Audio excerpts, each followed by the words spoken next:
ഇപ്പോൾ critical reasoning and communication സ്കിൽസിലെ third module നമ്മൾ സ്റ്റാർട്ട് ചെയ്യാൻ പോവാണ്. തേർഡ് മൊഡ്യൂൾ എന്ന് പറയുന്നത് the process of writing. The process of writing. ഈ റൈറ്റിംഗ് കൊണ്ട് ഉദ്ദേശിക്കുന്നത് എന്താണെന്ന് വെച്ച് കഴിഞ്ഞാൽ, ഇപ്പോൾ നമ്മൾ അസൈൻമെൻറ്റ്സ് എഴുതാറുണ്ട്, പ്രൊജക്റ്റുകൾ എഴുതാറുണ്ട്, അതുപോലെ യൂണിവേഴ്സിറ്റീൻ്റെ അസൈൻമെൻറ്റ്സ് അവർ തരാറുണ്ട്. അപ്പോൾ അങ്ങനെ പല രീതിയിലുള്ള അക്കാഡമിക് റൈറ്റിങ്സും നമ്മൾ എഴുതാറുണ്ട് അല്ലേ. ഇപ്പോൾ അസൈൻമെൻറ്റ്, സെമിനാർ തുടങ്ങി നമ്മുടെ കോഴ്സ് എൻഡിങ് പ്രൊജക്റ്റ് വരെ നമ്മൾ എഴുതാറുണ്ട്. അപ്പോൾ അത് എഴുതുന്നതിന് ഒരു പ്രൊസീജിയർ ഉണ്ട്. ആ പ്രൊസീജിയറാണ് നമ്മൾ ഈ യൂണിറ്റിൽ പഠിക്കാൻ പോകുന്നത്. Academic writing is a process where one has to do a lot of research work in order to present information, data, facts. Okay. അത് ഉദ്ദേശിക്കുന്നത് അക്കാഡമിക് റൈറ്റിംഗ് എന്ന് പറഞ്ഞാൽ നമ്മൾ ചുമ്മാ ഇങ്ങനെ ഒരു കഥ എഴുതുന്ന പോലെയോ കവിത എഴുതുന്ന പോലെയോ അല്ല അക്കാഡമിക് റൈറ്റിംഗ് എന്ന് പറയുന്നത്. അക്കാഡമിക് റൈറ്റിങ്ങിന് എന്ത് വേണം? നമ്മൾ നന്നായിട്ട് റിസർച്ച് ചെയ്താൽ മാത്രമേ നമുക്ക് എഴുതാൻ പറ്റുള്ളൂ അല്ലേ. അതിനെക്കുറിച്ച് ക്ലിയർ കട്ടായിട്ടുള്ള നോളജ്, ഫാക്ട്, ഡാറ്റ, എക്സാമ്പിൾസ് ഒക്കെ ഉണ്ടെങ്കിൽ മാത്രമേ നമുക്ക് വൃത്തിക്ക് എഴുതാൻ പറ്റുള്ളൂ.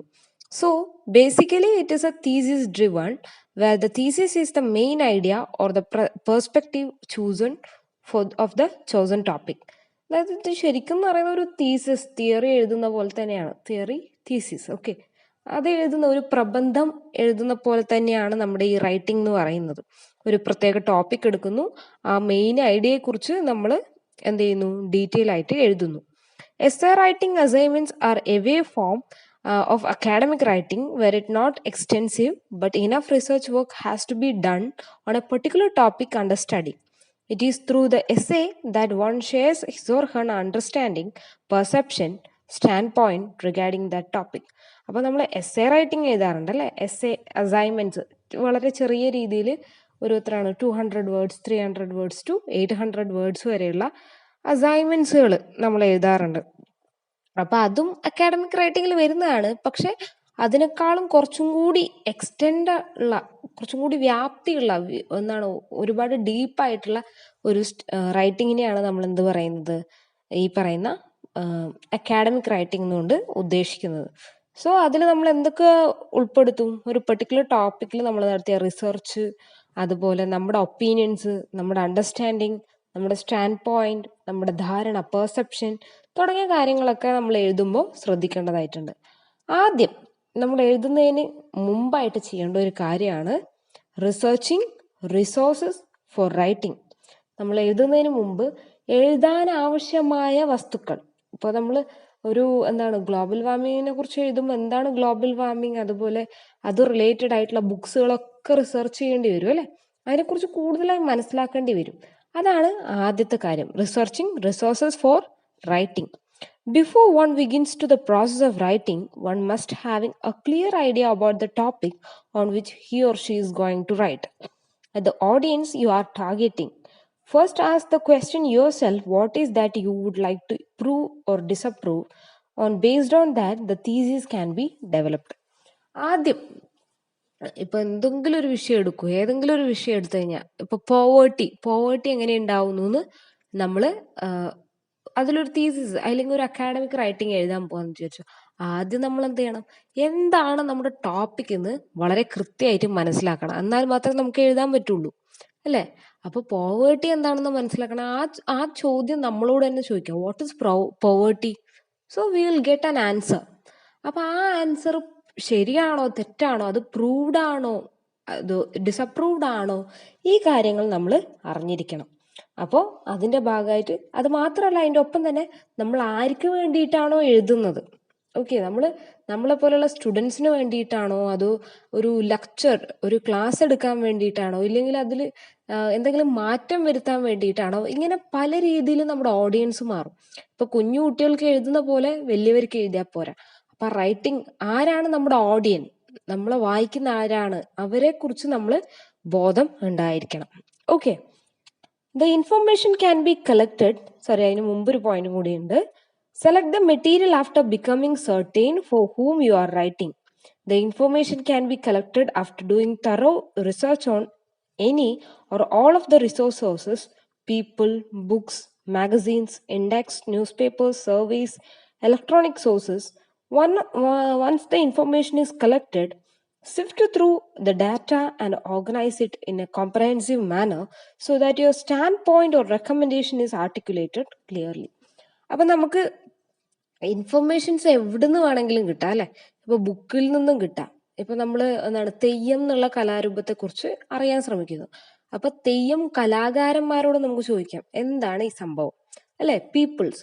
അതുപോലെ അതുമായി റിലേറ്റ് ചെയ്തിട്ടുള്ള മാഗസീൻസ് ഉണ്ടാവും, ന്യൂസ് പേപ്പർ റിപ്പോർട്ട്സ് ഉണ്ടാവും, ബുക്സ് ഉണ്ടാവും അല്ലെ. അപ്പൊ ഇങ്ങനെ തുടങ്ങി എല്ലാത്തിൽ നിന്നും ഡേറ്റാസ് നമ്മൾ കളക്ട് ചെയ്യുക. ഡേറ്റാസ് വെറും ബുക്സ് മാത്രമല്ല, നമ്മൾ കേൾക്കുന്ന വോയിസസ് എല്ലാം തന്നെ അതിന്റെ ഭാഗമായിട്ട് വരും. അത് ഇലക്ട്രോണിക് മീഡിയാസ് ലൈക്ക് ഫോൺ, എന്താണ് അങ്ങനെയുള്ള പല സംഭവങ്ങളുണ്ടല്ലോ, ഗൂഗിൾ യൂസ് ചെയ്യാം. അപ്പൊ ഇങ്ങനെയുള്ള കാര്യങ്ങളും കൂടി അതിൽ ഉൾപ്പെടുത്താം. അപ്പൊ ഇങ്ങനെയിൽ നിന്നും കിട്ടുന്ന ഡീറ്റെയിൽസ്, ഡാറ്റ, അതിനെ നമ്മൾ ഇൻഫർമേഷൻ ആക്കണം. ഡാറ്റ ഇൻഫർമേഷൻ ആവുന്നപ്പോഴാണ്, അത് പ്രോസസ്സ് ചെയ്യുമ്പോഴാണ്. അപ്പൊ നമ്മൾക്ക് കിട്ടിയ എല്ലാ വസ്തുക്കളെയും നല്ലൊരു രീതിയിൽ അടുക്കും ചിട്ടയോടെ എങ്ങനെയാണ് വേണ്ടത്, നമുക്ക് ഏതാണ് ആദ്യം വേണ്ടത്, പിന്നെ ഏതാണ് വേണ്ടത്, അങ്ങനെ ഒരു ഓർഗനൈസേഷൻ നമ്മൾ ഈ തന്ന കാര്യങ്ങളിൽ ചെയ്യാം.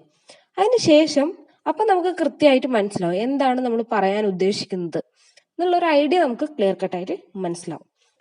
Next, the collect data from appropriate source. നമുക്ക് എവിടെ നിന്നൊക്കെയോ ഇൻഫർമേഷൻസ് കിട്ടും അല്ലെ. Once you have found that the question is investigated and identified the audience, the next step is to collect the necessary information related to your topic of research. Source-based materials can found interviews, print resources, and electronic sources. Okay. അപ്പൊ ഇനി നമുക്ക് എങ്ങനെ data collect ചെയ്യാന്നാണ് പറയുന്നത്. അപ്പോൾ research ചെയ്യണമെങ്കിൽ എന്ത് വേണം? ആദ്യം റിസോഴ്സസ് വേണം അല്ലെ, സ്രോതസ്സുകൾ വേണം. സ്രോതസ്സുകൾ ഏതൊക്കെയാണെന്നാണ് ഇനി പറയാൻ പോകുന്നത്. അപ്പൊ സ്രോതസ്സുകൾ വേണമെങ്കിൽ എവിടുന്നാണോ നമുക്ക് ഇൻഫർമേഷൻ കിട്ടുന്നത് അതൊക്കെ എന്താണ്, റിസോഴ്സസ് ആണ്. സോ ഫസ്റ്റ് വൺ ഇസ് എന്താണ്, ഇന്റർവ്യൂസ് പെടും അതില്. Print sources, newspapers, magazines വരും, ഇലക്ട്രോണിക് സോഴ്സസ് വരും. അതിലാദ്യം ഇന്റർവ്യൂ എന്താണെന്ന് പറയാം. ഇന്റർവ്യൂ എന്ന് പറഞ്ഞാൽ എന്താണ്? A good way to gather first hand information is to conduct personal interviews which are prearranged meeting with a person in which particular questions are asked. എന്താ പറയുന്നത്? നമ്മൾ ഒരു വ്യക്തിയോട് എന്ത് ചെയ്യുന്നു, ഡയറക്റ്റ് ആയിട്ട്, ഫസ്റ്റ് പേഴ്സൺ ആയിട്ട് ഒരു ഡയറക്റ്റ് കോൺവെർസേഷനിലൂടെ, പേഴ്സണൽ ഇന്റർവ്യൂസിലൂടെ നമ്മൾ എന്ത് ചെയ്യുന്നു, നമ്മൾ നേരത്തെ തയ്യാറാക്കി വെച്ച ചോദ്യങ്ങൾ ചോദിച്ചിട്ട് നമ്മൾ ഇൻഫർമേഷൻസ് കളക്ട് ചെയ്യുന്നു. ആ ഒരു രീതിയിലാണ് എന്ത് പറയുന്നത്, ഇന്റർവ്യൂ എന്ന് പറയുന്നത്. അടുത്തത് print sources, books, journals, പാംപ്ലെറ്റ്സ്, encyclopaedias തുടങ്ങി ബുക്സ്, ഒബ്ജക്റ്റീവ് ഫോമുകളെല്ലാം തന്നെ. Printed sources can be found in a college libraries or common reading rooms and libraries of your locality. The printed sources includes books, magazine, newspaper articles in scholarly journals, book reviews, pamphlets, encyclopedias, special interest encyclopedias, and various kind of dictionaries and reference book. അപ്പൊ നമ്മളൊരു കാര്യം അന്വേഷിക്കാൻ ഇറങ്ങിക്കഴിഞ്ഞാൽ എല്ലാ ഭാഗവും അന്വേഷിക്കണം അല്ലെ. അപ്പൊ അതിൽ ഒന്നാമത്തെ ഇന്റർവ്യൂ പറഞ്ഞു, നമുക്ക് ഡയറക്റ്റ് ഒരാളോട് പോയിട്ട് ചോദിക്കാം. ഓക്കെ, ഇപ്പൊ തെയ്യം എന്നുള്ള കാര്യത്തെക്കുറിച്ച് ഒരു തെയ്യം കലാകാരനോട് നമുക്ക് സംസാരിക്കാം. രണ്ടാമത് എന്താണ്, പ്രിന്റ് സോഴ്സസ്. അതുമായി ബന്ധപ്പെട്ടിട്ട് എന്തൊക്കെ പ്രിന്റ് ചെയ്തിട്ടുണ്ട്, അതായത് തെയ്യത്തിന്റെ ചരിത്രത്തെക്കുറിച്ച് പറയുന്ന ബുക്സ് ഉണ്ടാവാം, അതുപോലെ ആ കലാകാരന്മാരോടുള്ള കോൺവെർസേഷനുള്ള ഇന്റർവ്യൂസ് ഉള്ള ബുക്ക് ഉണ്ടാവാം, അതല്ലെങ്കിൽ ജേർണൽസ് ഉണ്ടാവാം, ന്യൂസ് പേപ്പർ റിപ്പോർട്ട്സ് ഉണ്ടാവാം, എൻസൈക്ലോപീഡിയാസ് ഉണ്ടാവാം, തുടങ്ങി പല കാര്യങ്ങളും ഉണ്ട്. അപ്പൊ അങ്ങനത്തെ കാര്യങ്ങളിൽ കൂടുതൽ ശ്രദ്ധ ചെലുത്തുക. അത് ലൈബ്രറീസിലാണ് കൂടുതൽ ഉണ്ടാവുക. ഓക്കെ, അടുത്തത് electronic sources. The articles which are published in the magazines, newspapers, journals can be found in computerized indexed. Information can be also availed through internet using various search engines. But when the internet sources are used, we must be very cautious about the authenticity of the source. It must be reliable source. This is because unlike primary books, which are error-free and extent which are proofread, reliability of the source from the internet cannot be assessed easily. One more flaw in the internet sources is the seldom being edited or reviewed by the knowledgeable readers. അതായത് electronic sources എന്ന് ഉദ്ദേശിക്കുന്നത് phone, Google, internet തുടങ്ങിയ കാര്യങ്ങളൊക്കെയാണ്. അപ്പൊ നമ്മൾ ഇന്റർനെറ്റിൽ ഒരു കാര്യം സെർച്ച് ചെയ്യുകയാണെങ്കിൽ ഒരേ വിഷയത്തിന്റെ പല രീതിയിലുള്ള കാര്യങ്ങൾ നമുക്ക് കിട്ടാറുണ്ട് അല്ലെ. ഒന്ന് ക്ലിക്ക് ചെയ്ത് കഴിഞ്ഞാൽ ഇൻഫർമേഷൻസിന്റെ ഒരു പൂരമാണ്. അപ്പൊ ഇത്രയും ഇൻഫർമേഷൻസിൽ നിന്ന് ഏതാണ് ശരി, ഏതാണ് തെറ്റ്, അതിനെക്കുറിച്ച് നമ്മൾ വളരെയധികം കോൺഷ്യസ് ആയിരിക്കണം. അതായത് കോഷ്യസ് ആയിരിക്കണം, ഭയങ്കര ശ്രദ്ധ കൊടുക്കേണ്ട ഒരു കാര്യമാണ്. കാരണം ഇപ്പം നമ്മൾ തലവേദന എന്ന് പറഞ്ഞിട്ട് ഗൂഗിളിൽ ടൈപ്പ് ചെയ്ത് കഴിഞ്ഞാൽ നമ്മളോട് ചിലപ്പോൾ പറയുമ്പോൾ അത് മൈഗ്രെയിൻ ആണ്, അത് നോർമൽ ഹെഡേക്ക് ആണ്, അത് ചിലപ്പോൾ സ്റ്റാർട്ടിങ് ഓഫ് ബ്രെയിൻ ട്യൂമർ, ഇങ്ങനെ തുടങ്ങി അവർ ഓരോ കാര്യങ്ങൾ ഇങ്ങനെ പറഞ്ഞു പോകും. അതൊരിക്കലും അതിലുള്ള ഇന്റർനെറ്റിലുള്ള ഒരു കാര്യവും ശരിക്കും ഒതന്റിഫൈഡ് അല്ല. അതിന്റെ ഫാക്ട് ചെക്ക് ചെയ്ത കാര്യമല്ല വരുന്നത്. നമുക്ക് വേണമെങ്കിൽ എന്തെങ്കിലും ടൈപ്പ് ചെയ്ത് ഇട്ട് കഴിഞ്ഞാൽ അതെന്തായി ഒരു ഇൻഫർമേഷൻ ആയിട്ട് മാറി. അതാരും നമ്മളെ കറക്റ്റ് ചെയ്യാനോ അത് തെറ്റാണോ ശരിയാണോ നോക്കാനും പോലും ആരുമില്ല. അതുകൊണ്ട് തന്നെ അതിൽ എത്ര വേണമെങ്കിൽ സ്പൂഫ്സ് ഉണ്ടാവാം, മീൻസ് തെറ്റായ ഇൻഫർമേഷൻസ് ഒരുപാട് ഉണ്ടാവാം. അത് ഇന്നത്തെ കാലത്തിന്റെ ഒരു ഭീഷണിയാണ്.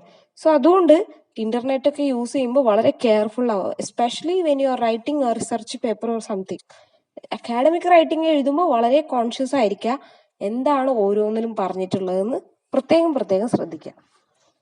Reading for writing. അടുത്തതെന്ന് പറയുന്നത് റീഡിംഗ് ഫോർ റൈറ്റിംഗ്. ആദ്യത്തത് resources for writing.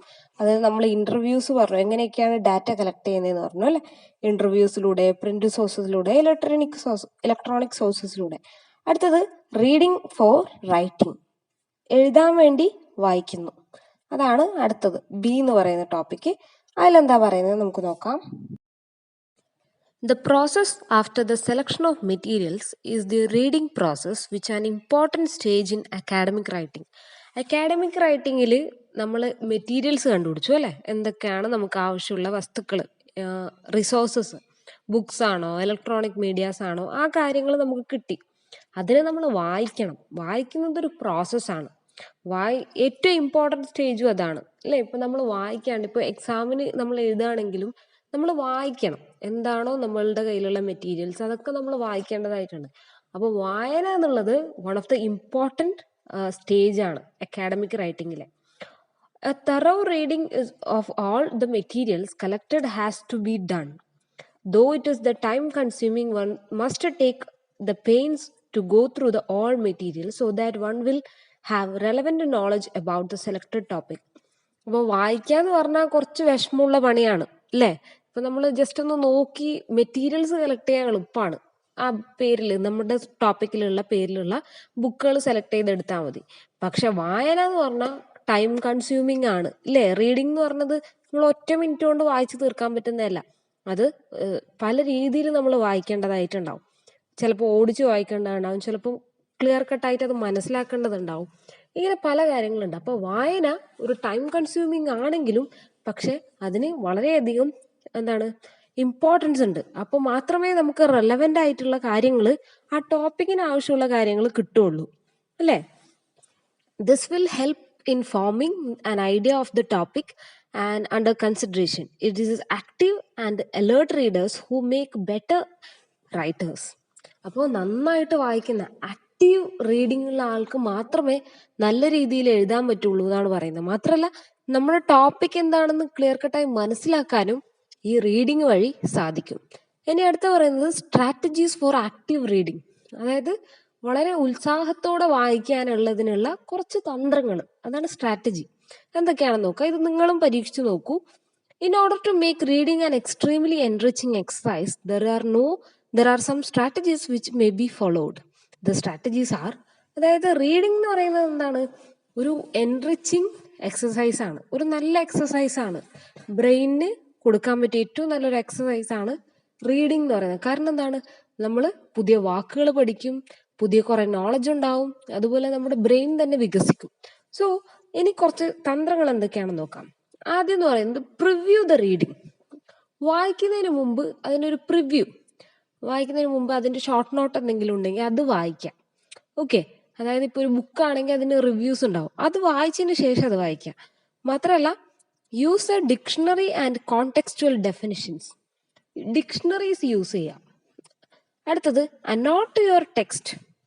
അനോട്ട് your text എന്ന് പറഞ്ഞാൽ, അനോട്ടേഷൻ എന്ന് പറഞ്ഞാൽ നിങ്ങൾക്ക് വേണ്ട ഭാഗം മാർക്ക് ചെയ്ത് വെക്കുക. ഓക്കെ, അപ്പോൾ ഒരു തവണ വായിക്കുമ്പോൾ നിങ്ങൾക്ക് ഇമ്പോർട്ടൻ്റ് ആണെന്ന് തോന്നുന്നത് ഒന്ന് ബ്രാക്കറ്റിലാക്കി വെക്കുക. അടുത്ത തവണ അത് വായിക്കുമ്പോൾ എന്ത് ചെയ്യുക, ആ ബ്രാക്കറ്റിലുള്ളത് വായിച്ചു പോവുക. അപ്പോൾ കുറച്ചും കൂടി ക്ലാരിറ്റി ആവും. അടുത്തത് summarise what you have red. നിങ്ങൾ വായിച്ച കാര്യത്തിനെ ഒന്ന് സമ്മറൈസ് ചെയ്ത് വെക്കുക. ഇപ്പൊ ഒരു നോവൽ വായിച്ചു, അതിനെ ചുരുക്കി ഏറ്റവും ഗുളിക രൂപത്തിലാക്കിയിട്ട് പഠിച്ചു വെക്കുക. സമ്മറൈസ് ചെയ്യുക എന്നുള്ളതുകൊണ്ട് അതാ ഉദ്ദേശിക്കുന്നത്. അടുത്തത് use critical thinking to evaluate what you have read. Critical thinking നമ്മളൊന്ന് ഓൾറെഡി പഠിച്ചാണ്. എന്താണ് ക്രിട്ടിക്കൽ തിങ്കിങ്ങിൽ? എന്താണ് എല്ലാത്തിനെയും മറ്റൊരു പോയിന്റ് ഓഫ് വ്യൂവിൽ നിന്ന് കണ്ട് മനസ്സിലാക്കുക എന്നുള്ളതാണ് ക്രിട്ടിക്കൽ തിങ്കിങ് കൊണ്ട് ഉദ്ദേശിക്കുന്നത്. ഇവിടെയും ആ മെത്തേഡ് യൂസ് ചെയ്യുക. അതായത് ഒന്ന് റീഡ് ചെയ്യുമ്പോൾ ഇതല്ലല്ലോ ഞാൻ നേരത്തെ പഠിച്ചത് എന്നിങ്ങനെ സ്വയം ഒരു ക്വസ്റ്റ്യനിങ് നടത്തിക്കൊണ്ടിരിക്കുക. അതുവഴി നിങ്ങൾക്ക് നല്ല രീതിയിൽ വായിക്കാൻ പറ്റുമെന്നാണ് പറയുന്നത്. ഏതൊക്കെയാണ് അപ്പോൾ strategies? Preview the reading, use A dictionary and contextual definitions, annotate your text and summarize what you have read, and use critical thinking to evaluate what you have read. അടുത്തത് ഇത് കുറച്ചും കൂടി ഡീറ്റെയിൽ ആയിട്ടൊന്ന് പറയാം. എന്താണ് ഈ terms? Okay, preview the reading. A quick look into various parts of the books or any piece of writing you are about to read will give you a rough idea about content and its extent. It will help one understanding the text better. അതായത് അത് related ആയിട്ടുള്ള വളരെ ചെറിയ summary രൂപത്തിലുള്ള കാര്യങ്ങൾ വായിക്കുക. അടുത്തത് use dictionary definitions and contextual definition. In order to understand the material you are reading clearly, a good dictionary will become useful as meaning of difficult words can found out of dictionary. അത് നിങ്ങൾക്ക് വായിക്കുമ്പോൾ പല വാക്കുകളും പുതിയതായിരിക്കും. അപ്പോൾ ഒരു dictionary, നല്ല dictionary use ചെയ്യുന്നത് നല്ലതാണെന്നാണ് രണ്ടാമത്തെ കാര്യം നമ്മൾ പറഞ്ഞത്. പിന്നെന്ന് പറഞ്ഞാൽ അനോട്ടേറ്റ്. അനോട്ടേറ്റ് എന്ന് പറഞ്ഞാൽ എന്താണ്? ഹൈലൈറ്റ് ചെയ്ത് വെക്കാം. ഏത് ഭാഗമാണ് അതിനെ ഹൈലൈറ്റ് ചെയ്ത് വെച്ച് കഴിഞ്ഞിട്ട് രണ്ടാമത് വായിക്കുമ്പോൾ ഈസി ആയിട്ട് തോന്നും. അടുത്ത സമ്മറൈസേഷൻ നമ്മൾ പറഞ്ഞു. അതുപോലെ ഇത്രയാണ് പ്രധാനപ്പെട്ട കാര്യങ്ങൾ. അടുത്ത മെക്കാനിക്സ് ഓഫ് റൈറ്റിംഗ്. ഓക്കെ, നമ്മൾ വായിച്ചു അല്ലേ? ഫസ്റ്റ് നമ്മൾ മെറ്റീരിയൽസ്, സോഴ്സ് കണ്ടെത്തി, അതിനെല്ലാം വായിച്ചു. അടുത്തതെന്ന് പറയുന്നത് റൈറ്റിംഗിലേക്ക് പോകണം അല്ലേ? അപ്പൊ അതിന്റെ കുറച്ച് മെക്കാനിക്സ് ആണ് ഇവിടെ പറയാൻ പോകുന്നത്. Once you have read enough and collected the relevant materials on the topic you are going to write, you can start the process of writing. Writing is a process because it involves distinct steps beginning from developing a concept to expanding the idea to revising and polishing the final piece. There are some key points like purpose, focus, material, structure and style. അപ്പോൾ നമുക്ക് വേണ്ട കാര്യങ്ങളൊക്കെ കിട്ടി അല്ലേ?